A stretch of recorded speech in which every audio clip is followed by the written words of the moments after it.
Kishen again, a short story by Ruskin Bond.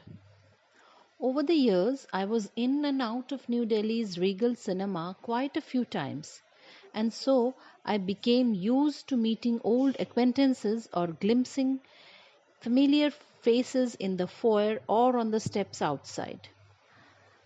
On one occasion, I was mistaken for a ghost. I was about 30 at the time. I was standing on the steps of the arcade waiting for someone when a young Indian man came up to me and said something in German or what sounded like German. "I'm sorry," I said, "I don't understand. You may speak to me in English or Hindi." "Aren't you Hans? We met in Frankfurt last year." "I'm sorry, I have never been to Frankfurt." "You look exactly like Hans." "Maybe I am his double, or maybe I am his ghost." My facetious remark did not amuse the young man. He looked confused and stepped back, a look of horror spreading over his face. "No, no," he stammered. "Hans is alive. You can't be his ghost." I was only joking. But he had turned away, hurrying off through the crowd. He seemed agitated. I shrugged philosophically. So I had a double called Hans, I reflected. Perhaps I would run into him some day. I mentioned this incident only to show that most of us have look-alikes, and that sometimes we see what we want to see or are looking for, even if on looking closer the resemblance isn't all that striking. But there was no mistaking Kishen when he approached me.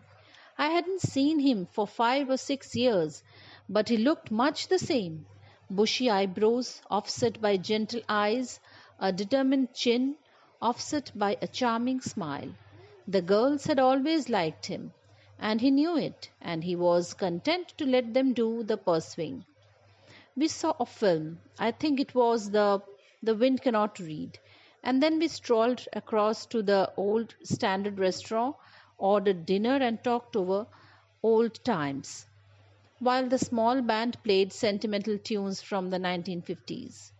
Yes, we talked about old times growing up in Dehra, where we lived next door to each other, exploring our neighbors' lychee orchards, cycling about the town in the days before the scooter had been invented, kicking a football around on the Maidan, or just sitting on the compound wall doing nothing. I had just finished school, and an entire year stretched before me until it was time to go abroad. Kishan's father, a civil engineer, was under transfer orders, so Kishan too temporarily did not have to go to school. He was an easy-going boy, quite content to be at the loose end in my company. I was to describe a couple of our escapades in my first novel, The Room on the Roof. I had literary pretensions. He was apparently without ambition, although, as he grew older, he was to surprise me by his wide reading and erudition. One day, while we were cycling along the bank of the Raipur Canal, he skidded off the path and fell into the canal with his cycle. The water was only waist deep, but it was quite swift, and I had to jump in to help him. There was no real danger, but we had some difficulty getting the cycle out of the canal. Later, he learned to swim, but that was after I had gone away. Convinced that my prospects would be better in England, my mother packed me off to her relatives in Jersey, and it was to be 4 long years before I could return to the land I truly cared for. In that time, many of my Dehra friends had left the town. It wasn't a place where you could do much after finishing school. Kishan wrote to me from Calcutta, where he was at an engineering college. Then he was off to study abroad. I heard from him from time to time. He seemed happy. He had an equable temperament and got on quite well with most people. He had a girlfriend too, he told me. But, he wrote, "You are my oldest and best friend. Wherever I go, I'll always come back to see you." And of course he did.